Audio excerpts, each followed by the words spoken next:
Hi friends, welcome back to my channel. Summer holiday start ஆகிடுச்சிங்க.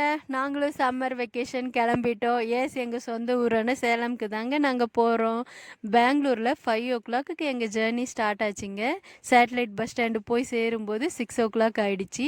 நாங்கள் எப்போவுமே 1 to 1 பஸ்ஸில் தாங்க போவோம். அதுதான் பெங்களூர்லேருந்து த்ரூவாக சேலம்க்கு போய் சேர்ந்துடும். வேறு பஸ்ஸிலலாம் ஏறினோன்னா எல்லா ஸ்டேஷன்லேயும் நிற்கிற மாதிரி இருக்கும். ரொம்ப டிலே ஆகிடுங்கிறதுனால நாங்கள் எப்போவும் இதில் தாங்க போவோம். அரௌண்ட் ஒரு 12 o'clock நியூ பஸ் ஸ்டாண்டு போய் ரீச் ஆகிட்டோங்க. நியூ பஸ் ஸ்டாண்டுலேருந்து ஓல்டு பஸ் ஸ்டாண்டு போகிற வழியில் பிரிட்ஜ் எல்லாம் பார்க்குறதுக்கு ரொம்ப அழகாக க்ரீன் கலரில் யூனிஃபார்ம் போட்ட மாதிரியே இருந்துச்சுங்க. அப்புறம் ஓல்டு பஸ் ஸ்டாண்டில் ஒர்க்கெல்லாம் நடந்துகிட்டு இருந்துச்சு. பிரிட்ஜ் ஓப்பன் பண்ணிட்டாங்க. பார்க்கவே ரொம்ப அழகாக க்ளீனாக இருந்துச்சுங்க. செம்மையாக மெயின்டைன் பண்ணிகிட்டு இருக்காங்க. நான் சின்ன கிளிப் ஆட் பண்ணிகிட்டு இருக்கேன். அப்புறம் வெள்ளாளகுண்டம் தாங்க எங்கள் சொந்த ஊர். ஒரு 2 o'clock நாங்கள் வீட்டுக்கு போய் ரீச் ஆகிட்டோங்க.